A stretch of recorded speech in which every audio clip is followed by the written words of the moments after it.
ট্রাম্পের নতুন শুল্কের বিরুদ্ধে 25 অঙ্গরাজ্যের মামলা। আমেরিকার প্রেসিডেন্ট ডোনাল্ড ট্রাম্পের একক অর্থনৈতিক নীতির বিরুদ্ধে এবার খোদ দেশের ভেতর থেকে এক নজিরবিহীন আইনি যুদ্ধ শুরু হয়ে গেল।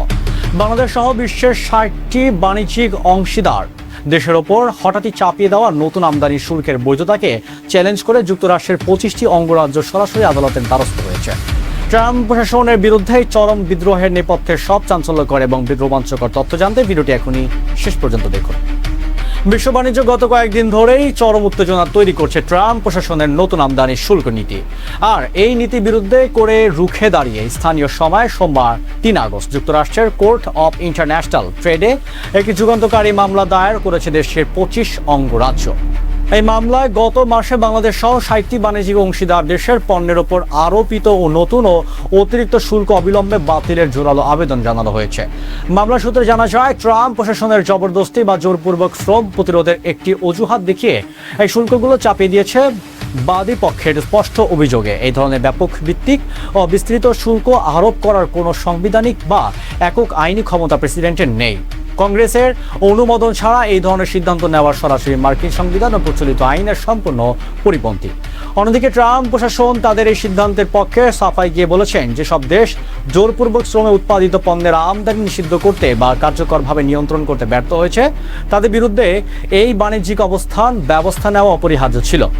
প্রশাসনের ভাষা অনুযায়ী এই শুল্কের মূল উদ্দেশ্য হল মার্কিন শ্রমিক, অভ্যন্তরীণ উৎপাদন শিল্প এবং সাপ্লাই চেইনকে অন্যান্য প্রতিযোগিতা থেকে সুরক্ষা দেওয়া। হোয়াইট হাউসের মুখপাত্র কুশ দেশাই নতুন এই শুল্ককে সম্পূর্ণ আইনসম্মত ও প্রয়োজনীয় বলে দাবি করেছেন। তবে পুরো বিষয়টি এত সহজ নয়। এর আগে গত ফেব্রুয়ারিতে মার্কিন সুপ্রিম কোর্ট ট্রাম্পের বহুল আলোচিত লিবারেশন ডে পারস্পরিক শুল্ক কার্যক্রম আইনগতভাবে সম্পূর্ণ অগ্রহণযোগ্য ঘোষণা করে বাতিল করে দিয়েছিল।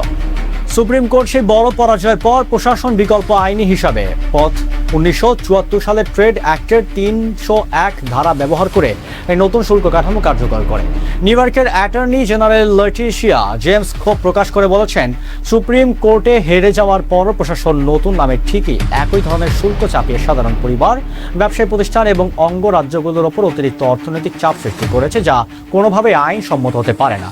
আদালতে ট্রাম্প প্রশাসনের বিরুদ্ধে করা ঐতিহাসিক মামলায় অংশ নেওয়া 25টি অঙ্গরাজ্যের তালিকায় রয়েছে New York, Oregon, California, Illinois, New Jersey, Minnesota ও ম্যাসাচুসেটসের মতো গুরুত্বপূর্ণ সব রাজ্য। লক্ষণীয় বিশেষ বিষয় হলো, এই অঙ্গরাজ্যগুলোর গভর্নর বা অ্যাটর্নি জেনারেলরা মূলত ডেমোক্র্যাট দলের সঙ্গে সম্পৃক্ত, যা এই শুল্ক বিতর্ককে রাজনৈতিক অর্থনৈতিক দ্বন্দ্বে রূপ দিয়েছে।